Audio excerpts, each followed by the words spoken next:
From Bosstrack, it's Her HypeSquad, a show about amazing women who've made incredible strides as leaders in their industry. They're here to support you in your leadership growth, to encourage you and hype you up as part of your Hype Squad. Hello, and welcome back to a new episode of Her Hype Squad with Bosstrack. I'm your host, Michelle Harris.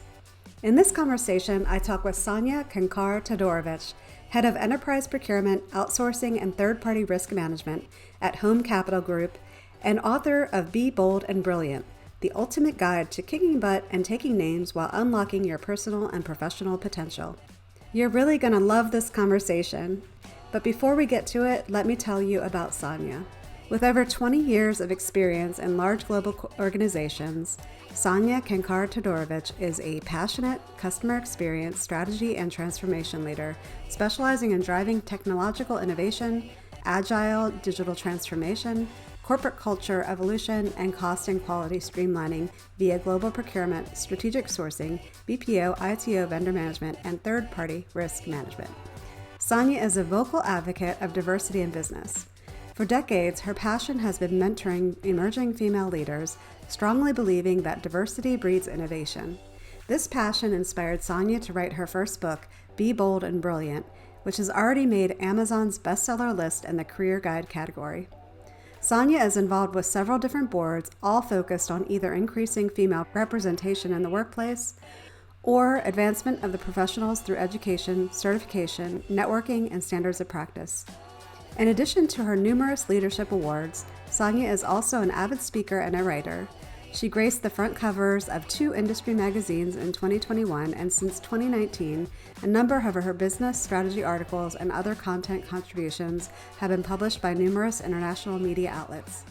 In her free time, Sanja enjoys spending time with her husband and her 2 sons, enjoying water sports at the lake in the summer and hitting the slopes skiing in the winter.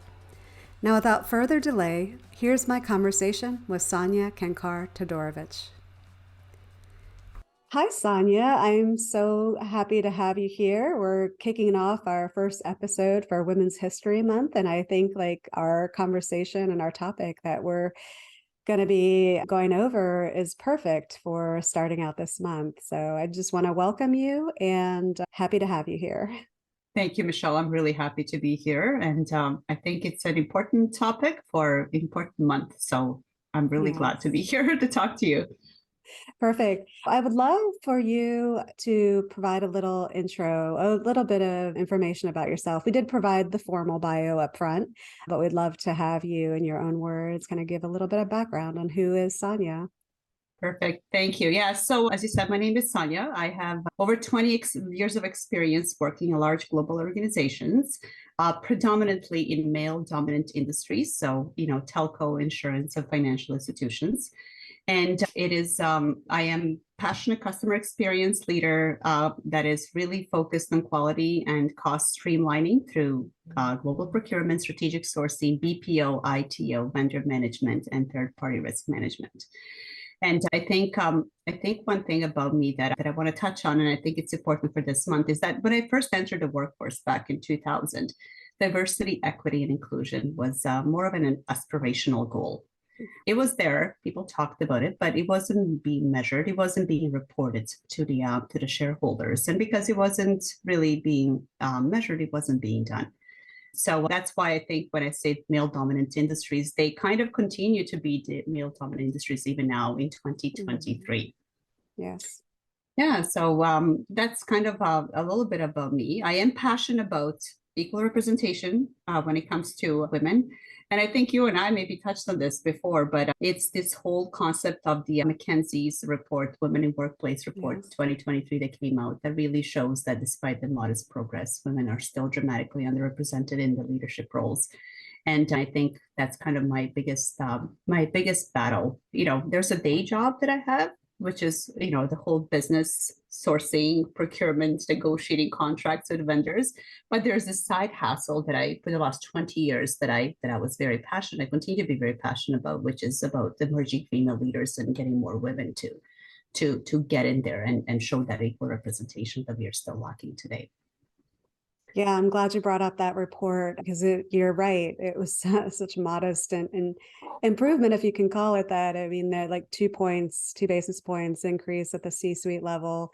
And I think the VP level is actually went down. It did. So it's a little I mean, it's just 1 year over 1 year, but still it's just very, very disappointing. And even for women of color, I think their representation at the C-suite level only increased 1 basis point. And it's just sad where we're at, and it's sad that it's taking so long, but hopefully, enough initiatives like this, maybe we can get some momentum Hopefully. and change. Hopefully. But yeah, like the every, management, the boardrooms are still male dominated. Largely the C-suite management teams are male dominated, and it's rare that you find a room full of women, or even the 50% women that you would expect. Well, I'll tell you that I don't remember last time that I walked into any meeting and that there was more than just me and maybe one other woman. Mm-hmm. Like it simply is very, very rare that happens. And I think it's important to acknowledge that maybe, even the last 3 years of this pandemic and the response to the pandemic has really affected those numbers as well. Because, when you think about how we responded to that and which sectors actually closed, we're more prone to closure as a result of the response.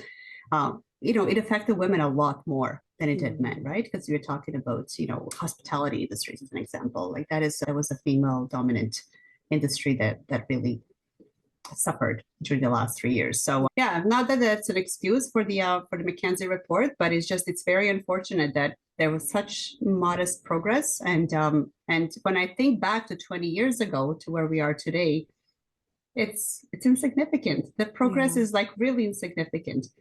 Anyway, so I really do hope that, our talks and all of the not issues, but all of the programs that are really around this equal representation and diversity in the workplace, like that it does trigger, movement of the needle in the right direction. Yeah. Because, we haven't seen that yet. Hopefully it will happen in our lifetime, Michelle. That's my hope. Hopefully. Yeah, and I'm so thankful for the work that you do. And one of the things we'll definitely talk about, or I'll make sure we point out, is that you have other talks on YouTube, and they're very relevant for people to check out. So I would love for you to. So you talked about the industries you've been in and the roles that you've been in. Can you tell us about your leadership experience, like the types of teams that you've led, what that's looked like for you? So my leadership experience started off in the contact center, and I think that is the best education in leadership that one can get, period, full stop. No school will teach you what working in the call center would do. And the reason why I say that is because call center, by the nature of its business operating model, is that it's high attrition, numbers driven, very numbers driven type of environment, where really, if you are a leader, and you're probably leading a team of about 20 people, because that's kind of the norm, if you don't engage them, if they are not happy, if they're not coached, if they're not developed, if they're not satisfied in sitting in that chair, taking those customer calls and actually, doing it a justice, it will poorly reflect not just on your leadership skills, but on the organizational bottom line. Because contact centers are ultimately the face of the company to your customers, right? Because they don't know if they're talking to, Jane on the phone. To them, they're talking to whatever organization, company they called. So I think that's why I say that is probably the best leadership experience that I could have gotten, because anything that happens there in the call center has a direct impact on the NPS, and the NPS has a direct impact on the bottom line of the organization. So I spent 3 years there, and I learned everything there is to learn about how to engage people. And what it really comes down to is this big difference between being a manager and being a leader. Mm. And I think some people use it interchangeably, which is not correct. Like, manager is all about hierarchy and compliance in order to achieve the goal. Leader is someone that actually inspires their people and get them to follow the lead because they want to, not because they have to. And I think that's the main big difference between the two, and those two terms should never be used interchangeably. because people just don't respond to managers the same way they would respond to the leader. And I go back to my call center example that I had. And from the call center, I had many different teams, but that was kind of where I got my foundational knowledge and what it's like that, to lead a large team locally. And, over the years, I had teams globally as well, where it only became that much more important to be a leader, not a manager, because all of a sudden you don't have this is it. This is how we contacted to my teams, because I had teams in Philippines, I had teams in Guatemala, in El Salvador, in Romania, and here I am sitting in Toronto, trying to make sure that they're engaged, that they're delivering on what they need to be delivering on, that they are feeling inspired, developed, coached, that they're just happy where they are, because if you take care of them, they will take care of the business that you're driving. And so that, kind of shifted from the whole call center into having a global team across the world. And, I think at the end of the day, it really comes down to leadership. There's many different types of leadership, but I think the one that is mostly underrated is the emotional leadership. And I think, if I have to, I'm going to say it, I'm going to toot our own horn here. I think women particularly have a very high EQ. And EQ is what makes us really good leaders. There's a saying, IQ will get you the job, but EQ will get you promoted. And I think, if there's one thing that we have a leg up on, is this whole EQ concept, because it comes to us naturally. Yeah. For the most part. And I think it's important that we acknowledge that, and that we actually take advantage of the fact that we have that within us. So we just need to have an opportunity to let it shine through, and really let it showcase through our leadership styles. And as I said, there's many different ones. And I think for everyone, you kind of have to it's a toolbox. You pick and choose which kind of leadership style you need to implement, depending on the situation, depending on the type of business, depending on what's going on at that particular time. But, I think as the overarching, it should be that emotional intelligence leadership that really needs to be the main driver. Yeah, I think good leaders just have the integrity, self-awareness, courage, respect, empathy, and gratitude. And, just something that makes you a good human being. And you kind of channel that through your leadership style as well. And people will follow. People definitely will, if they feel like they're being, if they're being supported, and if they have someone they can look up to. Yeah, I'm glad you brought that up. And I completely agree about emotional intelligence and having that focus as a leader.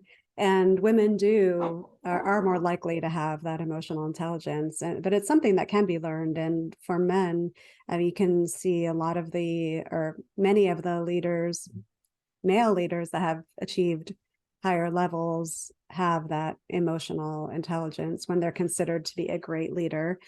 But one of the things that we included in our 8-week accelerator program to get new leaders into their new role, to learn the skills and learn the shift in mindset they need, we include emotional intelligence in that. And some of the pushback that I got was, well, maybe emotional intelligence is a more advanced topic that you save for later in your career. But I don't agree with that. It's a foundation to leadership, and you need to be aware of how to use it, how to be aware of it, and what it means as you're leading a team. So I completely agree with you on the emotional intelligence. And you said something about manager and leader are completely different. And I completely agree with that as well. I think the confusion comes in that the titles, when Yes. you are given a title, it's manager. So yeah. It's so hard to eliminate that conversation about managing versus leading. A lot of times you're saying managing, but you really mean leading. And that is a confusing thing that I don't see really going away. No, I 100% agree with you. And I'm willing to bet that whoever the feedback came from about emotional intelligence being more of an advanced thing, it's probably the same type of people that can distinguish between a manager and a leader and what the difference is, right? And I agree, it is probably because of the titles that we use to describe people's role that word gets thrown around interchangeably, where you actually mean a leader. Because manager is, as I said, it's a hierarchy. A leader can be anyone. It doesn't matter what level of the organization you're in. Right. If you're a leader, especially if you're a natural born leader, like you tend to stand out from the crowd. You don't need a title to make you a leader. People will naturally choose to follow you because you just exude those qualities of a good leader. And yeah, it's something that can be learned. I agree with you when you say that. It's something that you can learn. But I also do believe that women naturally have that in them. Agree. Right. So, Yes, it's not about learning for women. It's more about enhancing it, letting it shine through. Because I think also we have that, I don't want to call it lack of self-esteem or confidence, but, sometimes we need a little bit of a push to put us out there to actually showcase all the qualities that we actually have it within us. Mm-hmm. But anyways, that's just my 2 cents for that one. I know. I mean, this is not even our topic, but it's so interesting. I just want to say one more thing about that is that I've definitely worked with women that do not exhibit emotional intelligence. And I'm not sure if it's because they didn't have that emotional intelligence or awareness to begin with, or if the way they were brought up in their careers, it got beaten out of them, and they felt to succeed and to move up the ladder, they needed to kind of tuck that away and disregard it and lead in a different way. It's an interesting topic. Simulation, that's what it is. And you know what, I smiled when you said that, because I was thinking of somebody as well that I worked with who was a woman and who was in authority, like she was in a leadership role, I'm going to call it that, although there was no EQ whatsoever. Mm-hmm. And I think it really does come to that whole need to assimilate early in your career in order to fit into the boys club. Because yes, let's face it, I mean, the McKinsey report alone shows you that it's still very alive and well. And, some women will stand up to it and say, hey, I want to look, I want to stand out from the crowd and be myself. But otherwise, others will choose the path of least resistance and then assimilate to it. And I think it's very unfortunate because your own team will react very differently to you if you are actually being an authentic leader. And also it makes life easier for you because you don't have to play different roles when you're, leading the team versus when you're doing something else that has nothing to do with your work. Right. So, anyway, so, life is hard enough. Like, why make it harder by, playing different roles? Exactly. But you don't need to. Exactly. So before I start another conversation off of that, I'm going to pull us back to the conversation that we're here for, which is demanding your worth and imposter syndrome. I know I've got feedback already that people are really excited to hear this conversation and are ready to hear what you have to say. So could you start by telling us, what does it mean to know your worth as a leader? So back to the comments that I made about that one leader. I'm just going to use her as an example. I think that's an example of where you don't want to be. I don't think that you should ever measure your success by the number of dead bodies you left behind. And some choose to do that, and it's just not a good legacy to leave behind. I think for me personally, a good leader is measured by the number of people that you have inspired and developed to move up in their careers. And I think the epitome of a good leader is the one that can work themselves out of their role, which means they have developed their team so good that team will replace them, or the member of the team will replace them. And, I know it might sound like, what are you talking about, work themselves out of a role? But that's the whole point of leadership. You can pass on the knowledge and the experience to somebody else that will take over, because presumably you will go somewhere higher if you have a good leader yourself. Mm-hmm. So that's kind of the way that I look at it. How do you know your worth? You don't measure it by the number of dead bodies. You measure it by the number of people that you have helped elevate in their life, in their career.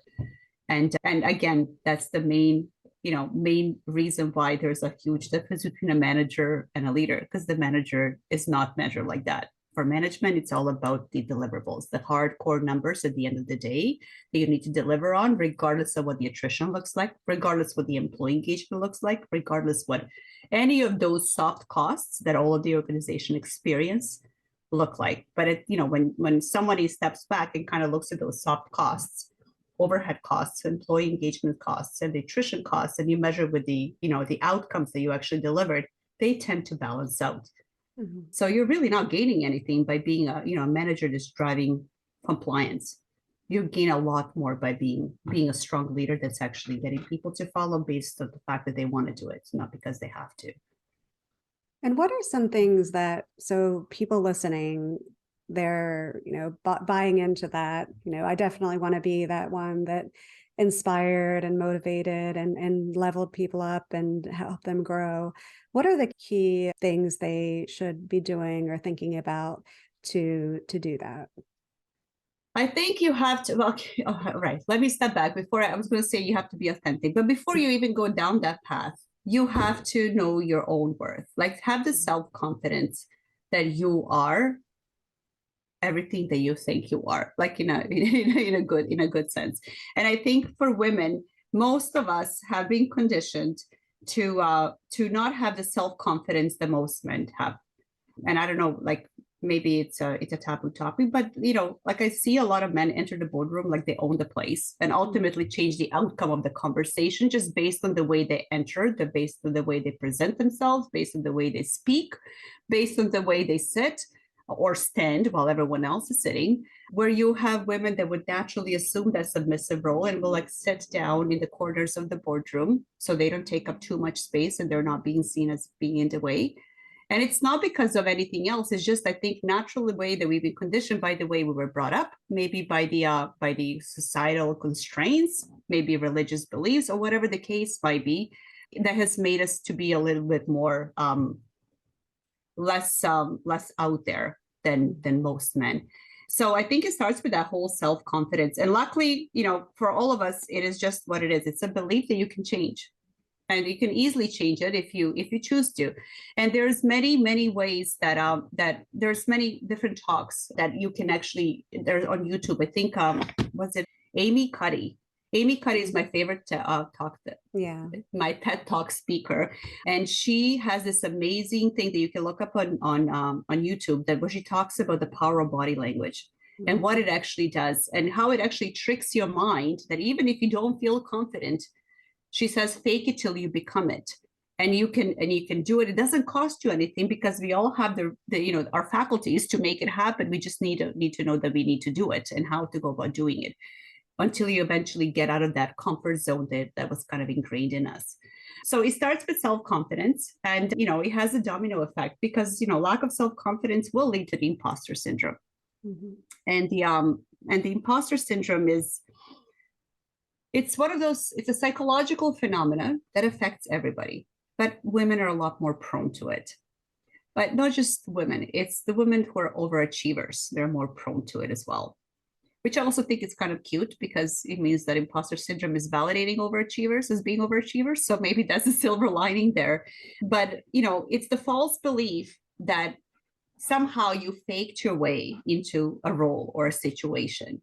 And you're now living in this fear that at any given time, someone was going to, come and out you and, make everyone aware that you're an imposter. And it's such a bad state of mind to live in, especially for a very long period of time, because then you start doubting everything that you do. You're triple checking everything that you say for the fear of making a mistake. And it's just really, it's not a productive way of living life. So, I think it's very important for everyone to recognize that imposter syndrome is nothing more than a real feeling, because it is real, you're feeling it, but it's a fake reality. It has nothing to do with what's really happening out there. So fake feeling, a real feeling, but a fake reality, and everyone goes through it. So knowing that alone should alleviate some of that guilt that you might be feeling about experiencing imposter syndrome yourself.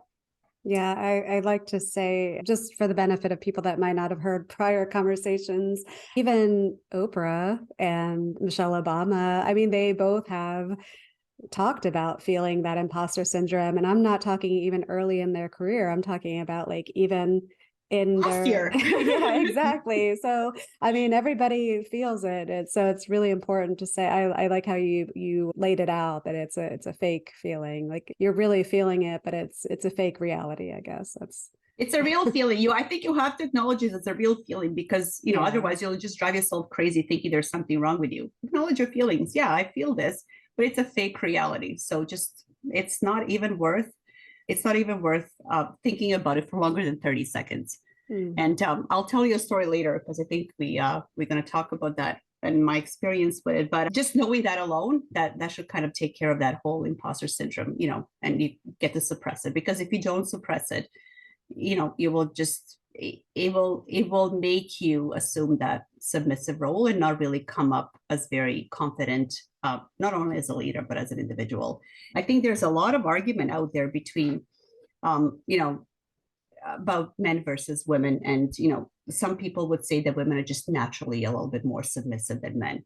And I don't buy into that. I think it's a little bit of a, it's BS because I think people are confusing femininity with submissiveness, and that's not the case.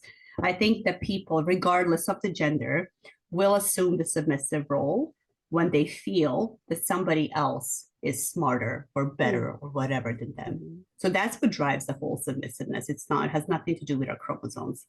But then it also ties into the whole self-confidence and the imposter syndrome that we talked about. So it is a domino effect but it's a good one because once you understand that, you also know that you have power to change it. If you start with self-confidence and you work on that will alleviate the imposter syndrome, which will take away this whole notion of submissiveness and actually push you forward to, take up space because you deserve it. You deserve to, right?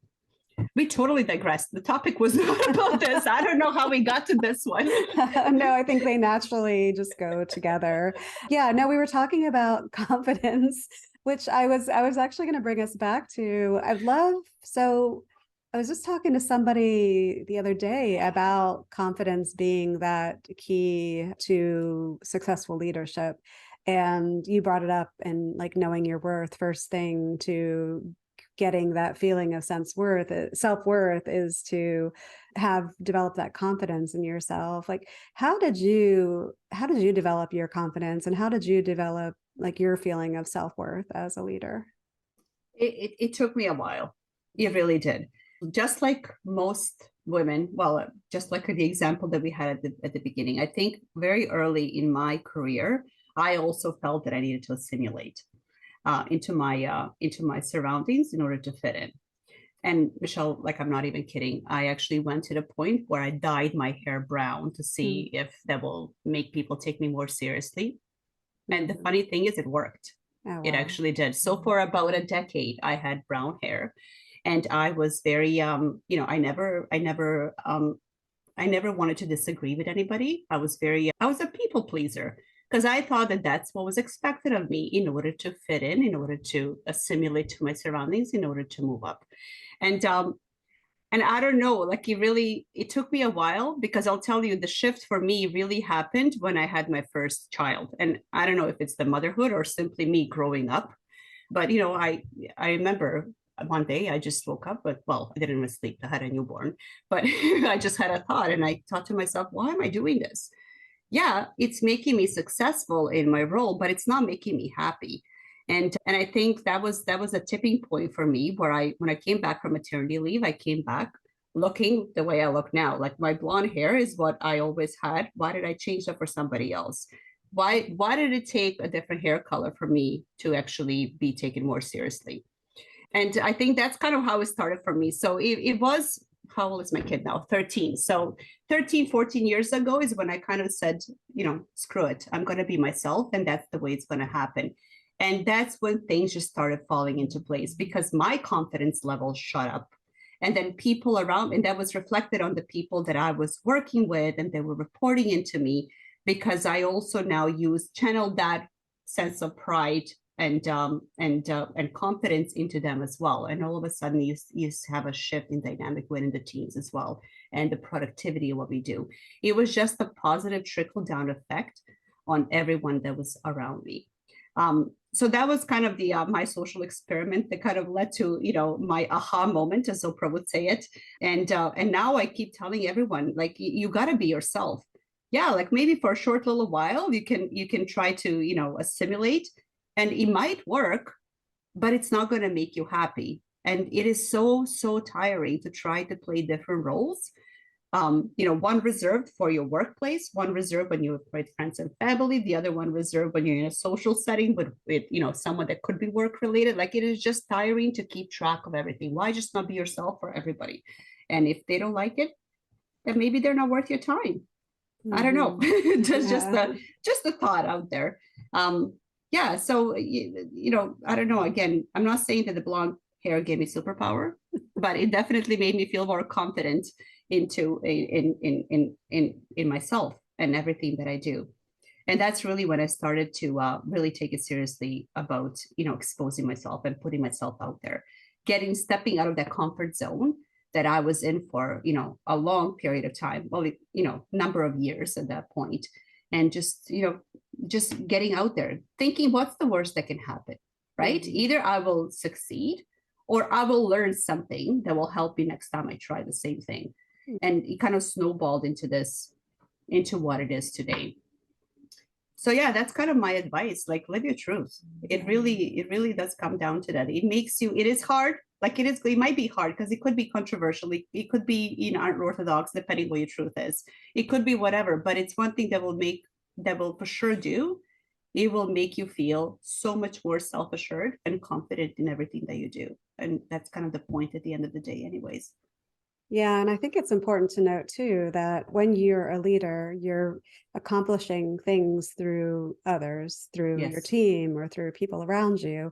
And when you are not authentic to yourself, people can feel that. And one of the keys to being able to lead successfully is to build trust. And you can't build that trust if people feel like they're not getting the real you. And regardless of how well you think you're pulling off the masquerade, I mean, it's not, they feel the incongruity, and you lose that ability to build that trust and be highly effective as a leader. So 100%. Yeah, I think that word trust is so important. Mm-hmm. It is so, because everything revolves around that, right? And that's what makes a leader a true leader. If when your people trust you and actually believe in what your vision is and want to be part of that.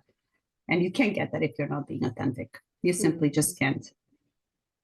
Yeah. Can you tell us about a time where other than coming back with the blonde hair, that you had to stand up for yourself in your career and demand your worth? Somebody, maybe treated you badly or approached something. Yeah.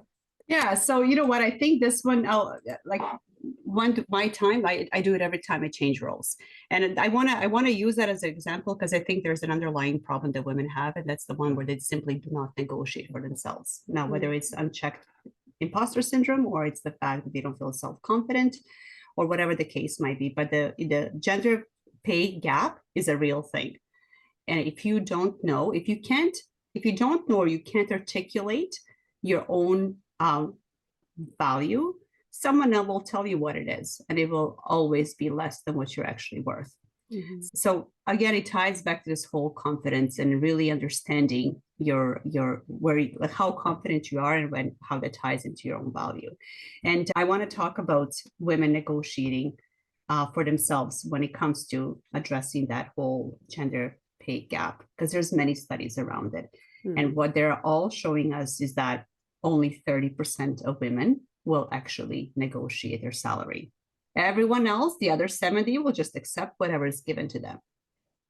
Now, the funny thing is that out of those 30 that do negotiate, 80% are at least partially effective.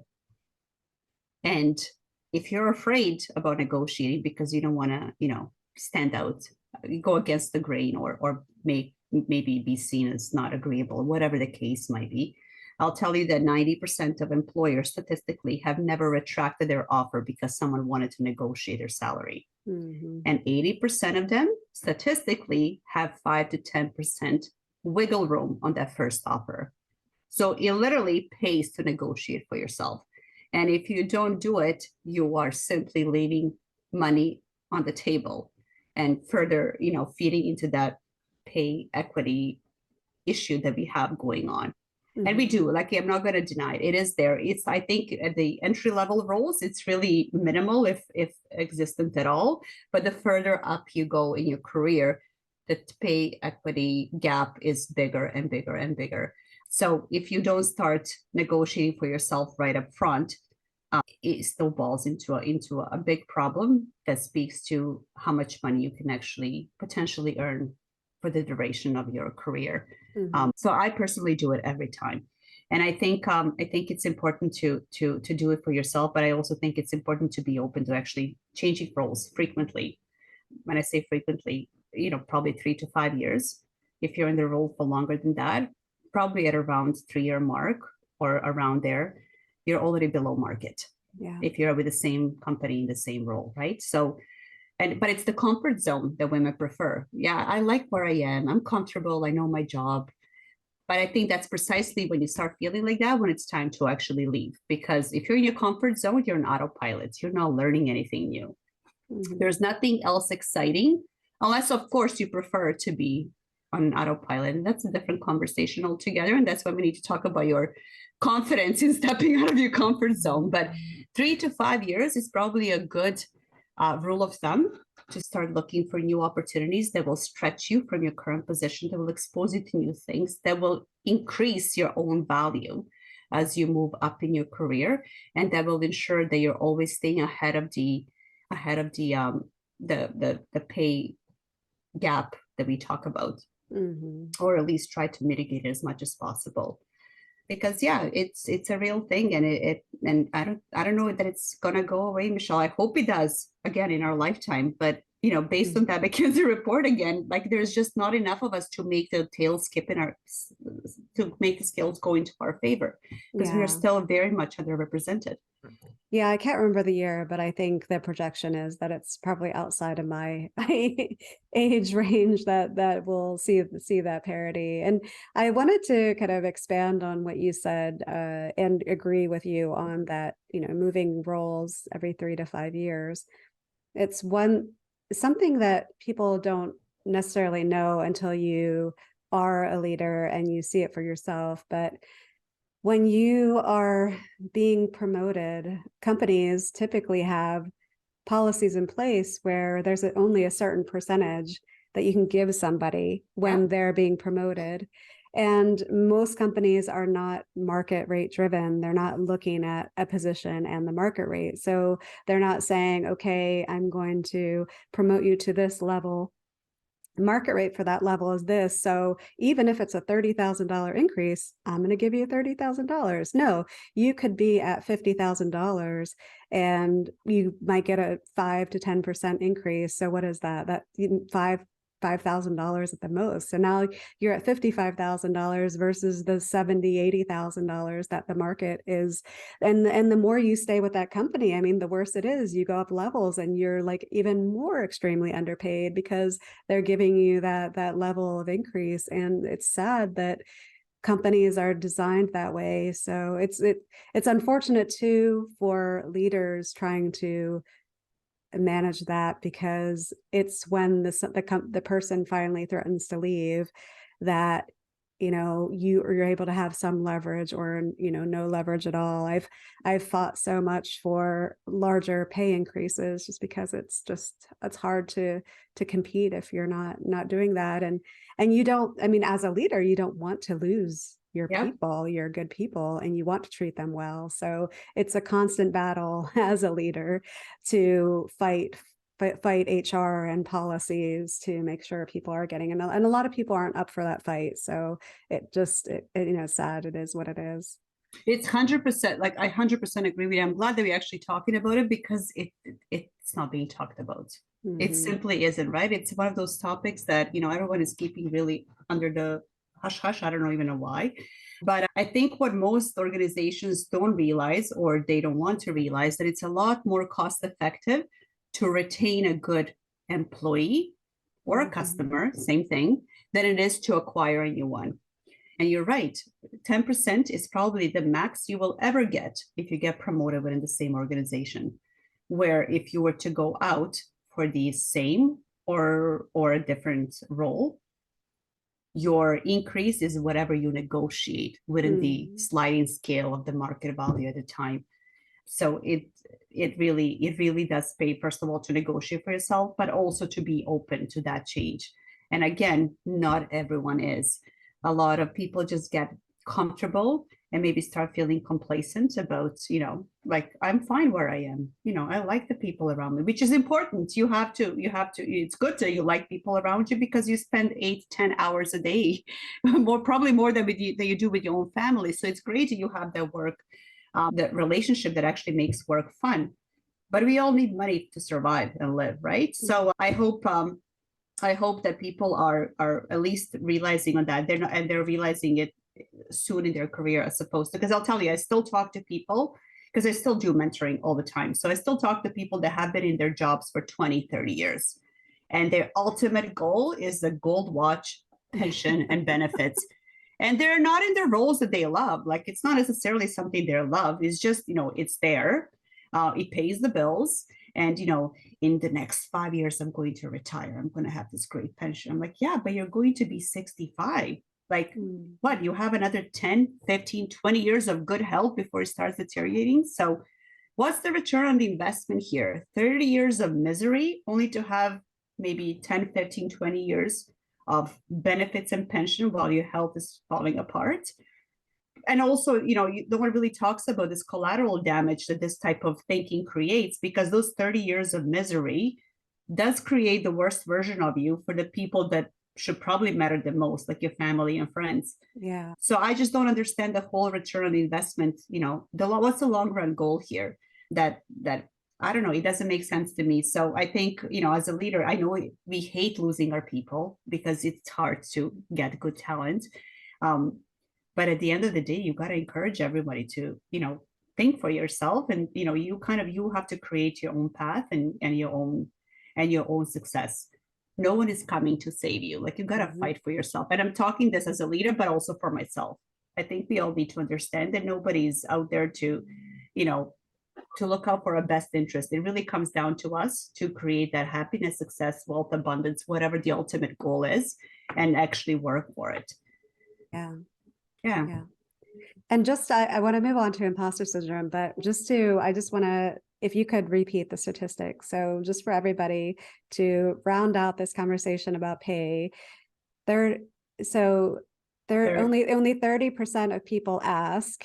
Only 30% of women, not people, women just women. ask. 30% of women ask, and out of those people that do ask, 80% will actually get some kind of negotiated. So there's a positive outcome. So we need to ask. Yes. If you don't ask, the answer will always be no. And if you ask and it's still a no, but you're going to find yourself in the exact same situation that you were in prior to asking. So there's no downside to asking the question. You know what I mean? And if you do get no, and then you ask again, you're not starting from ground zero. You're actually starting with a gained experience, something that you learned from the first rejection that will only make your next ask that much more impactful. So either way you look at it, there's no, it's a win-win situation. Yes. Great. So you talked about what imposter syndrome is.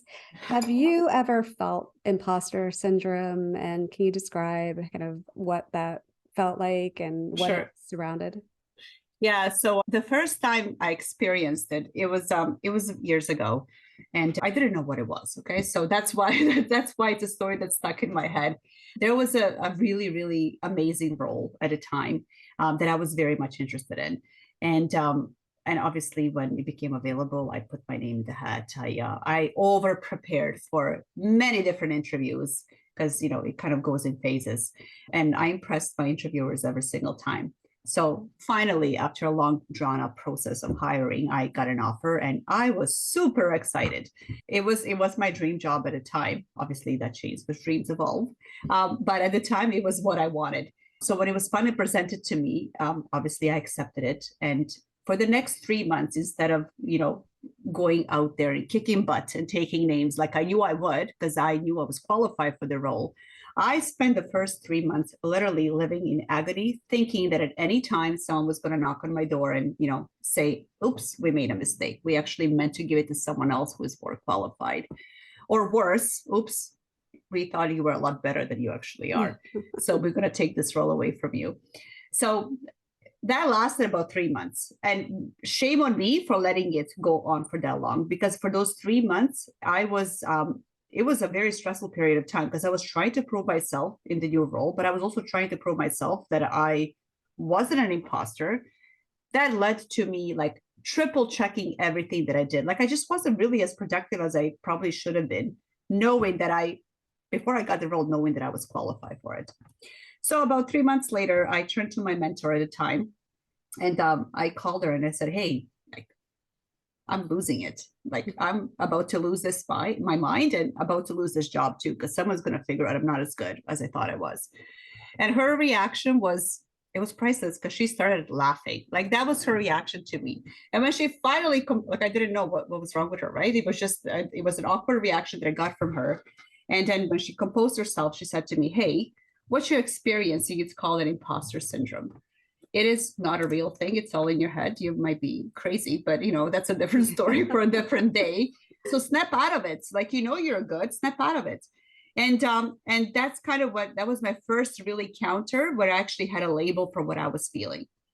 So I go back to what I said. It's important to acknowledge it for your own sanity. You're not crazy. What you're feeling is normal, but you cannot let yourself feel it for longer than 30 seconds, not 33 months like I did, but 30 seconds, because it's occupying space in your head rent free for something that is so absurd as is a fake reality.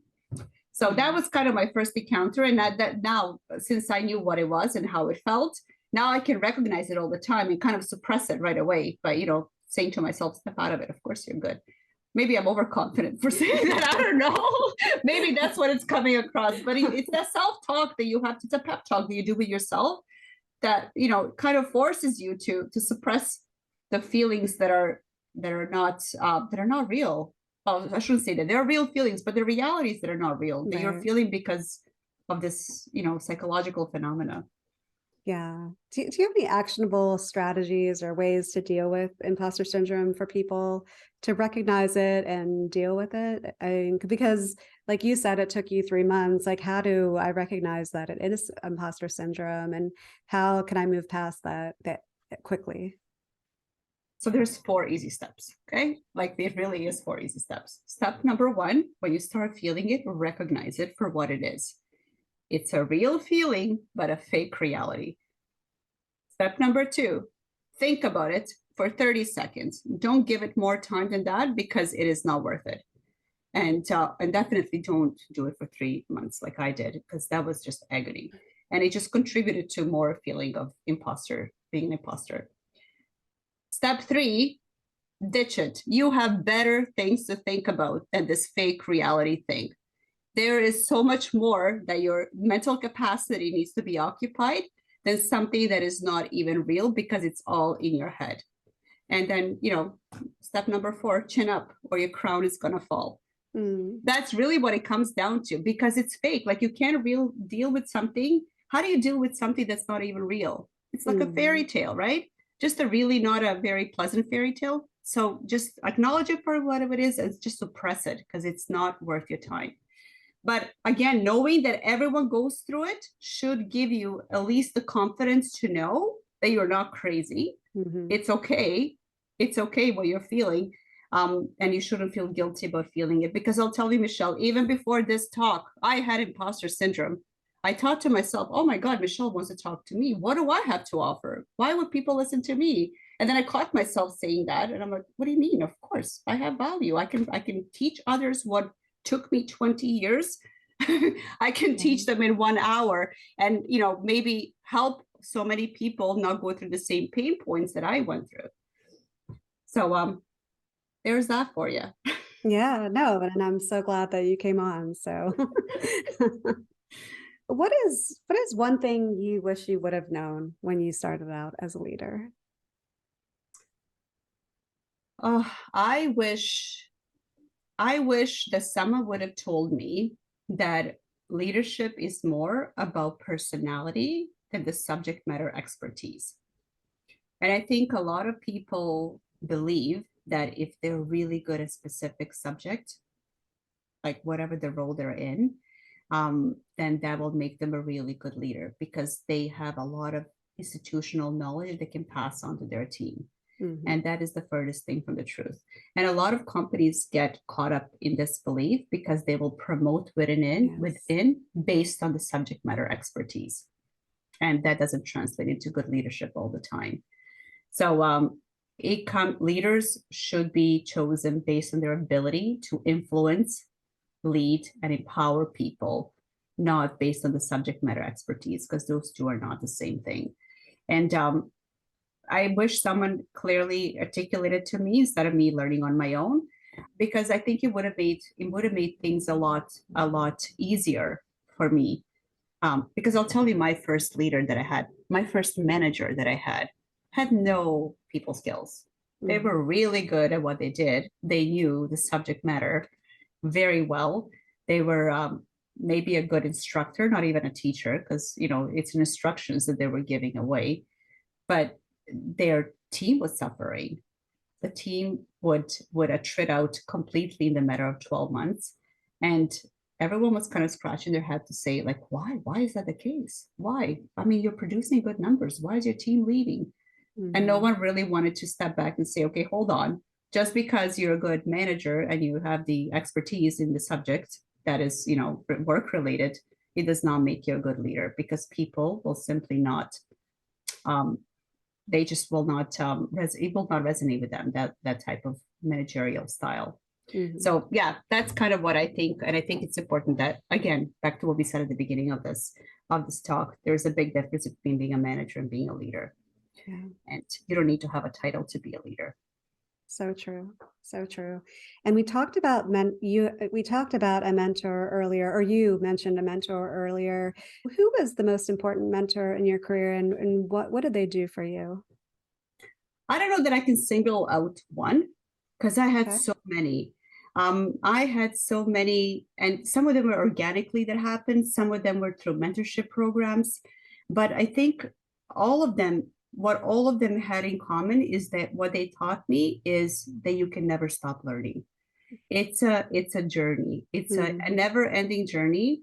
And if you decide to end it, you're risking yourself becoming complacent. So, it's I think I really can't say. I thought about this question, who can I single out as being the one that made a big difference in my life? And because I had so many, and all of them contribute a lot to where I am today and maybe who I am today, all I can say is that all of them, ongoing theme is that you can never stop learning, and always listen to understand and not to respond. And it is so much harder than what it sounds, because a lot of us are just listening to whatever they're telling us, our mentors or whoever, and thinking about how we're going to respond to it without actually paying attention to what is being said to understand it. So yeah, I think that's probably what I can say about that question. Yeah, that's perfect. And yeah, it's true that you're not necessarily going to have the same mentor throughout your entire career, because in different growth phases or stages in your career, you're going to need different type of mentorship, or somebody with different experience levels. So you should always continue to monitor the mentorship relationship you have and see if you're ready for that, next mentor that can provide you that support to level up. So no, I appreciate that response. But maybe just to add to that one really quickly, it's not just about having a mentor, but it's also about being a mentor to somebody else. Because to your point, there's different levels of the career, and probably your appetite or who you resonate more with as a mentor will change as well. But you should always strive to be that mentor to somebody else as well. Because really, mentorship, when you think about it, it is a two-way street. Although you are a mentor to somebody, you're learning so much from your own mentees that will not only help you, but it will make you more well-rounded leader as well. Yeah. So I'm just putting it out there. It's not just about seeking a mentor. It's also trying to be one for somebody else, because you truly do get value from both mentee and mentor relationships. Yeah, so true. So true. Moving over to more of a personal conversation, do you have a daily routine that you attribute your mental or physical well-being to, that you have to stay on track with? I do. So I'll start off by saying that I have two boys, age 12 and 10. So I'm a mom of two very, very active, highly opinionated children, and obviously my husband. And I think all moms would agree that the moment the family is up, all you hear is mom, mom, mom, mom. Like there's a constant need for something. Yeah. So my ritual is to get up in the morning before anybody else does and have that morning coffee in peace without anyone calling my name. So it's just me and my dog in the morning. And I think, and my husband thinks I'm crazy because he's like, why wouldn't you get extra hour of sleep? Why do you do that to yourself? Sleep is so important. And I agree with that. It is important, but I think my sanity is more important. And I can only get it if I start my day by drinking coffee and, reading either by email or the news or whatever is happening in the news that day or the previous day, like just getting myself set up for the day in the way that I want without any interruptions. So that's kind of that's my morning ritual, and I've been doing it for years. Again, my kids are 12 and 10, so at least 12 years I've been doing that. And I swear, if I don't do it in the morning, like it kind of everything shifts for the rest of the day. I know some people go for a walk or some people go to gym. I don't do gym. I can't. I can walk the dog, but that's as much as I will go when it comes to exercise. But it's that morning coffee that is so important to me, to wake me up and start the day on the right track. Right. And we talked about confidence earlier. Is there a song that you will put on when you need to get some energy or pump yourself up to go into a situation with confidence? So for the longest time, Eminem's song "Lose Yourself" was my thing. But then I'll tell you, recently I heard Sia's song "Unstoppable." Oh yeah, yeah. Oh my God. Okay, so that thing is now always. That's my ringtone. That's my everything right now. There is just something about the song that first time I heard it, I'm not going to lie, like I didn't know. It was something that came up on while I was driving, and I listened to it and it made me tear up. And I'm like, what's wrong with me? Why am I getting emotional over this song? And then the second time, then I, rewind it and I listened to it again and then again and again. And every time I would listen to it, I found myself singing it louder and louder. So I think that's my new happy song, go-to song. Unstoppable. Unstoppable. That's a good one. That's on my list. Love it. Love it. Yeah, the Eminem one is good though too. That's a good one. Definitely like a walkout song if you're ready to get into the right room with somebody. Is there something that you've bought recently for under $100 that you would say has greatly improved your life in any way? I did. I bought a memory foam pillow. It changed my quality of sleep. I don't know if it's because as I'm getting older, I'm forgetting how to sleep properly, but I found myself getting up in the morning in pain. And I'm like, what was I doing last night? Nothing. I was sleeping and I wake up, with muscle spasm, especially crooked neck. And then I went on Amazon and I found this thing, and it's not really a pillow. It's more of a mold for your head. And it was under $100. But literally it's a mold. So your neck is supported, your head is supported. It makes you sleep on your back, which I'm learning now that it's the best thing you can do for wrinkles. So, heads up out there if you care about that. Okay. So I highly recommend it because sleep is so important. And I really do try to get at least 8 hours of uninterrupted sleep. And I wasn't able to do that prior to this memory foam pillow. And there's probably a name for it, but because I bought it last year, I couldn't find it in preparation for this chat, so I can actually share it. But I'm sure if you just go on Amazon and look at memory foam pillows, it will come up. It's a mold. It's not an actual pillow. Like you will see what I'm talking about. It's like Birkenstocks, but for your head. Got it. Yes, and Birkenstocks came up last week, so yeah. No, if you happen to find it in the next few days, definitely pass it along, and we'll let everybody know. And then, is there a good book that you read or podcast that you've listened to recently that you would recommend to our audience? And it could be fiction or nonfiction. So I think the shameless plug here would be to talk about my own book. So maybe I'll quickly say that, and then I'll talk about what I read. So I do have a book out. It actually came out in recognition of 2023 Women's Month, International Women's Day. And the book is called Be Bold and Brilliant. And for those of you that are not using it, they're looking at it visually or listening to this. It's just called Be Bold and Brilliant, and there is a picture of me on it because I'm being bold. And I definitely do. I do think, if I may say so, it's a great read because everything we just discussed, it goes, several levels deeper with the whole point to, get women to take control over their careers. But the book that I read recently, it is called Rude: Stop Being Nice and Start Being Bold. I have a picture of it because I lent it out to my sister, so I actually didn't have a didn't have a copy here to show. And I think that book is so great because it touches on the way that most women feel and talk, and it's about being nice. Trying to always be agreeable and trying to always be nice.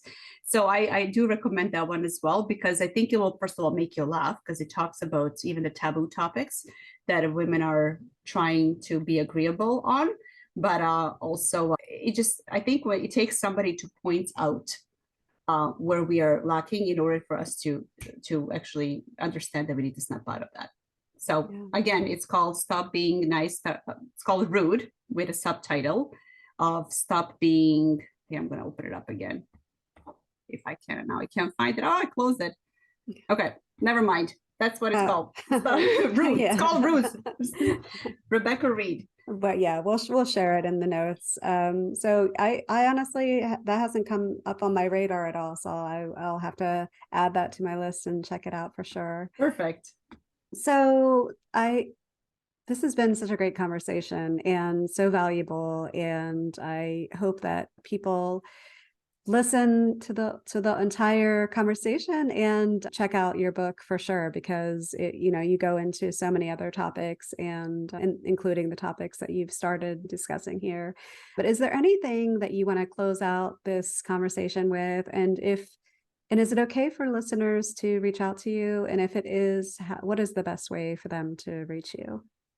100%. So as I said at the beginning of our conversation, my passion has been mentoring women, and I really truly do it for the sheer reason that I think we need more equal representation in the workplace, and I think companies should be a no-brainer for everybody, because women do represent 50% of population and have a significant purchasing power. So it should be a no-brainer that everyone would want to have someone representing that untapped market sitting at the leadership table.